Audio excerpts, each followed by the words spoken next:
Welcome back to our YouTube channel Anu reviews all. ఈరోజు video ఏంటని ఆలోచిస్తున్నారా? కొబ్బరి పరమాన్నం. మీలో ఎంతమందికి తెలుసు ఈ కొబ్బరి పరమాన్నం? ఒక్క కొబ్బరికాయకి ఒక చిన్న గ్లాస్ బియ్యానికే మనకి చాలా హెల్తీ ఫుడ్.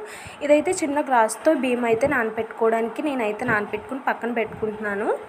మీరు కూడా అలా అయితే నానపెట్టుకుని పక్కన పెట్టేసుకోండి. ఇలా కొబ్బరికాయ అయితే కట్ చేసుకుని మిక్సీ జార్లో వేసుకోవాలి. మనం ఫస్ట్ బియ్యం అయితే మనం పక్కన నానుతున్నాయి కదా, సో ఈలోగా అయితే మనం మిక్సీ జార్లో ఇవి వేసుకున్నాం కదా, అదైతే మిక్సీ చేసుకుందాం. ఒకసారి గ్రైండ్ చేసుకోవాలి.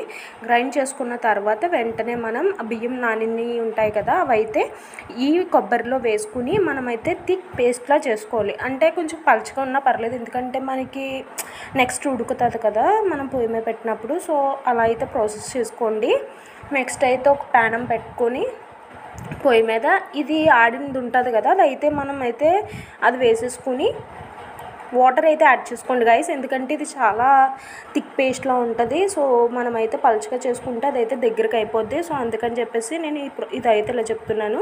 వాటర్ అయితే ఎక్కువ యాడ్ చేసుకోండి, అది ఉడుకుతుంది కదా. సో అందుకని చెప్పేసి ఇదైతే మాత్రం చాలా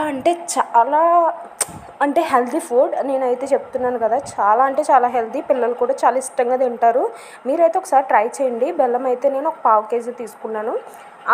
అంటే నేను చెప్పిన క్వాంటిటీకి అయితే అది సరిపోద్ది.